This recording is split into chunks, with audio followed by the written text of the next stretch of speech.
जय हिंद साथियों, स्वागत है आप सभी का अपने इस चैनल पर। तो साथियों, आज की हमारी वीडियो रहने वाली है यानी कि जो प्रीवियस ईयर के हमारे क्वेश्चन थे यानी सीआई चैप्टर से, ठीक है, कंपाउंड इंटरेस्ट चैप्टर से जो हमारे प्रीवियस ईयर के क्वेश्चन है और इसमें पूछा गया है कि किस्तों को बताइए। तो हम वो किस्त कैसे निकालते हैं, यानी जो ज्यादा समय खा जाता है उसे हम बिल्कुल सेकंडों में कैसे सॉल्व करेंगे। तो यहाँ पर हम देखेंगे कि हम उसे सेकंडों में कैसे सॉल्व करें। अगर हम कोई परीक्षा देते हैं तो हमें वहां पर क्या है, ज्यादा टाइम वेस्ट ना हो हमारा। तो हम वहां पर देखेंगे कि हमें इस प्रकार से क्वेश्चन दिया, हमारी हर परीक्षा में पूछे जाते हैं, कोई भी परीक्षा हो। मैथ तो आपको पता ही है कि हर परीक्षा में आता है। यहाँ हमें क्वेश्चन दिया गया है कि एक ऋण दो वार्षिक किस्तों में क्या है चुकाया जाना है।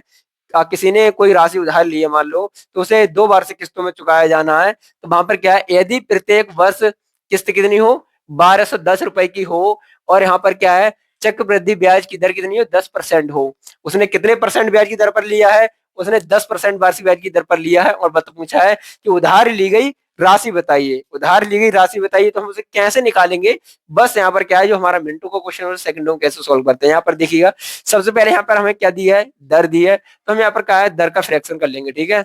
दर का फ्रैक्शन करेंगे, हमारा कितना आ जाएगा, 1/10। यानी कि हमारा जो मूलधन था वो हमारा कितना आ गया, मूलधन था हमारा 10 आ गया। 2 वर्ष की बात हम यहाँ पर 2 बार लिख लेंगे।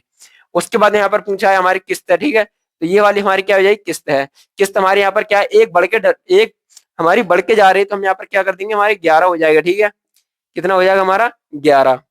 यहाँ पर 2 आता तो हम 12 कर देते। जितना भी आता हमारे दर की जो फ्रैक्शन होते हैं हम उसी प्रकार से हमारा उसे लगा लेते हैं, ठीक है। हमारा जो ब्याज एक्स्ट्रा जाता है हमारे मूलधन पर जो हमारी किस्त के लिए, तो हम वो लगा लेते हैं। उसके बाद हम क्या करेंगे, ये वाला जो हमारे 10 है ऊपर वाले की, हम यहाँ पर क्या कर देंगे, गुणा कर देंगे। तो 11 की दहाई में करेंगे गुणा, कितने हो जाएगी, 110। प्लस इसका इस जो हमारा 10 है उसका क्या कर देते हैं, स्क्वायर कर देते हैं। तो हमारे इसका स्क्वायर करेंगे तो हमारा कितना आ जाएगा, 100। अब इस वाले की बात करते हैं, इसका भी हम क्या करते हैं, इसकी गुणा इसमें कर देते हैं हम, यानी कि इसका स्क्वायर भी कर सकते हैं। यहाँ पर कितना हो जाएगा हमारा, यहाँ हो जाएगा हमारा 121। 121 हमारा आ गया। जब हम इन दोनों को जोड़ेंगे तो हमारा कितना हो जाएगा, 210, ठीक है। इन दोनों को जोड़ने के बाद हमारा क्या है, 210 आया। ये हमारी क्या है, 121 है। और हमें क्या है कि हमारे यहाँ पर हमें पूछा है कि बताइए कि प्रत्येक किस्त कितने की है, 1210 रुपए की है। और पूछा है कि हमसे उधार ली गई राशि बताइए, यानी कि जो तो हमारा मूलधन है ही, लेकिन हमसे पूछा है कि हमें यहाँ पर किसका योग दिया है हमें। यहाँ पर जो हमारे वैल्यू यहाँ पर हमें दी गई है, कितने की दी गई है, यानी कि किस्त की दी गई। तो हमारी ये किस्त है, तो हम किस्त को डिवाइड कर देंगे, ठीक है, यहाँ पर, ठीक है। तो हमारे कितने आएगी, अगर हम 121 से इसे काटेंगे तो यहाँ पर क्या है, 121 से 121 को काट देंगे तो हमारे पास क्या क्या बचा है, यहाँ पर बचा था हमारे पास 10। और यही वाली 10 की गुणा हम किधर कर देते हैं, इस वाले में, यानी जो हमसे मूलधन पूछा है तो हम उसी में हम ये वाली गुणा कर देंगे। और उसके बाद हमारा क्या आ जाएगा, हमारा जो मूलधन था वो हमारा निकल के आ जाएगा। यानी जो हमारी राशि पूछी थी हमसे निकल के आ जाएगी, हमारी क्या है, 2100 रुपए की क्या है, 2100 रुपए की जो धनराशि थी उधार ली गई थी। तो हमसे पूछा था कि किस्त बताइए, वो मूलधन बताइए। तो हमने इस प्रकार से निकाल लिया और आपको इस प्रकार से आंसर को मिल जाएगा। आप हर प्रकार से देख सकते हैं। यहाँ पर जब यहाँ पर क्या है, मूलधन दिया हो तो हम मूलधन से डिवाइड करेंगे, ठीक है, मूलधन से इसमें देखेंगे। और जब हमारा किस्त दी हो तो हम किस्त को देखेंगे।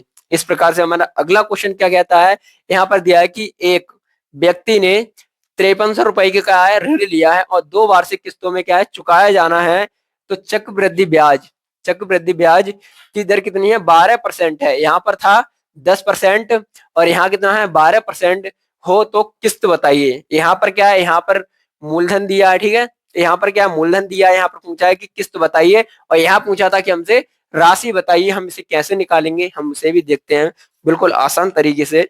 इस प्रकार से आप अपने जो हमारा ज्यादा समय क्वेश्चन खराब करते हैं वहां पर हम इसे आसानी से निकाल सकते हैं। अब यहाँ पर देखेंगे कि क्या हमारा, अब हम देखेंगे यहाँ पर क्या है कि हमारा क्वेश्चन कहता है कि यहाँ पर क्या है, रेट कितनी है हमारा, 12% है, ठीक है। 12% यहाँ पर क्या करेंगे, बटे में 100 कर देंगे। तो यहाँ 4 तिया 12 और यहाँ कितना हो जाएगा, 4 चौको 4 तिया 12 और 25 चौका 100, ठीक है।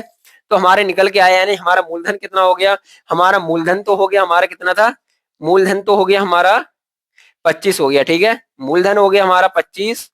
और उसके बाद में हमारा जो क्या है, जो हमारे किस्त की वैल्यू, किस्त दी है हमें, ठीक है। हमें किस्त निकालना, हमारे किस्त हमसे पूछा है तो हम किस्त के लिए यहाँ पर क्या करेंगे, यहाँ पर हमें पता लग जाए कि हमारा 25 तो था ही, लेकिन 3 एक्स्ट्रा हमसे लग के जा रहा है। तो हमारा क्या हो जाएगा, 28, ठीक है। हमसे क्या हो जाएगा, 28। उसी प्रकार से यहाँ पर क्या करना, 28 की गुणा यहाँ पर 25 में करेंगे और 25 का करेंगे यहाँ स्क्वायर और 28 का करेंगे स्क्वायर, ठीक है। 28 का करेंगे स्क्वायर। जब हम 25 की गुणा 28 में करेंगे, जब हम 25 की गुणा 28 में करेंगे तो यहाँ क्या हो जाएगा, 25 अट्ठे कितना हो गया 200, बच्चे हमारे पास 20। 25 से 25 दूनी 50 और 20 कितना हो गया, यहाँ हो गया हमारे पास 700। जब हम इसका स्क्वायर करेंगे, ठीक है, जब हम 25 का स्क्वायर करेंगे तो यहाँ पर कितना हो जाएगा हमारा 625।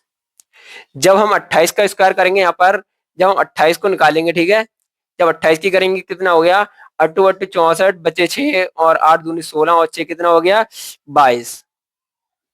जब 2 से निकालेंगे 8 दूनी 16 और 2 दूनी 4 और 1 5, तो हमारे पास निकल के आ गया यहाँ पर 784। यहाँ पर हमें निकल के आया कि हमारा 784 है, यहाँ पर इसकी वैल्यू निकल के आई कितनी 784। जब हम यहाँ पर क्या है इन दोनों को प्लस करेंगे तो हमारा कितना आ जाएगा, जब इन दोनों को, जब हम जीरो में 5 जी वाले जोड़ेंगे, यहाँ 5 उसके बाद में 2 और 6 और 7 कितना हो गया हमारा 13, यानी 1325 हमारी इन दोनों की। जो हमें मूलधन दिया था यहाँ पर कितना है 5300 रुपए, एक व्यक्ति ने 5300 रुपए का क्या ऋण लिया था, यानी मूलधन था हमारा कितना हो गया 5300 रुपए।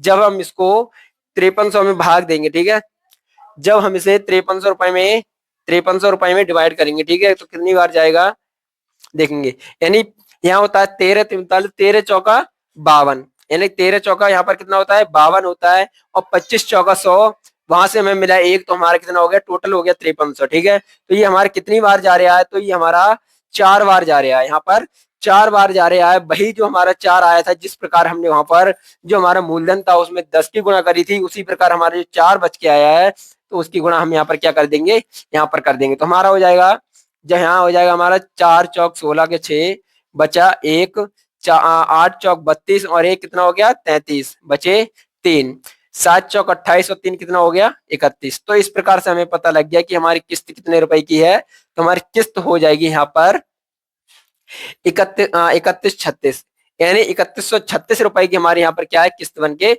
आ जाएगी। इस प्रकार से आप किस्त वाले सवाल को आसानी से करते हैं। तो आशा करता हूं कि आप ये वाले किस्त वाले सवाल को निकालना सीख गए होंगे। तो सीख गए तो वीडियो को लाइक कर देना, अपने दोस्तों में शेयर कर देना, और चैनल को सब्सक्राइब कर लेना, जिससे आपको इस प्रकार की और भी वीडियो मिल जाए। तो मिलता हूं नेक्स्ट वीडियो, तब तक की जय हिंद, वंदे मातरम।